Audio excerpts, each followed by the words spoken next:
In this episode, we will be answering the question, how timely is a landlord required to make repairs?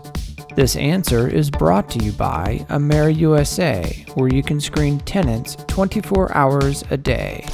All landlords, with a few minor exceptions, are required to provide a warranty of habitability for a residential dwelling unit.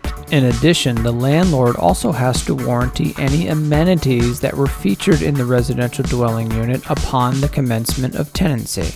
So the landlord is responsible for making any repairs that affect the habitability or the included features of the unit. But how quickly does a landlord need to act? The time frame dictated by most states will depend on the importance of the repair. For example, if there is no hot water, that repair would need to be made in most circumstances in less than 72 hours.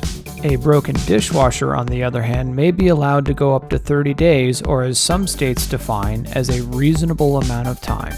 So when it comes time for a needed repair that is the landlord's responsibility, how should a tenant respond?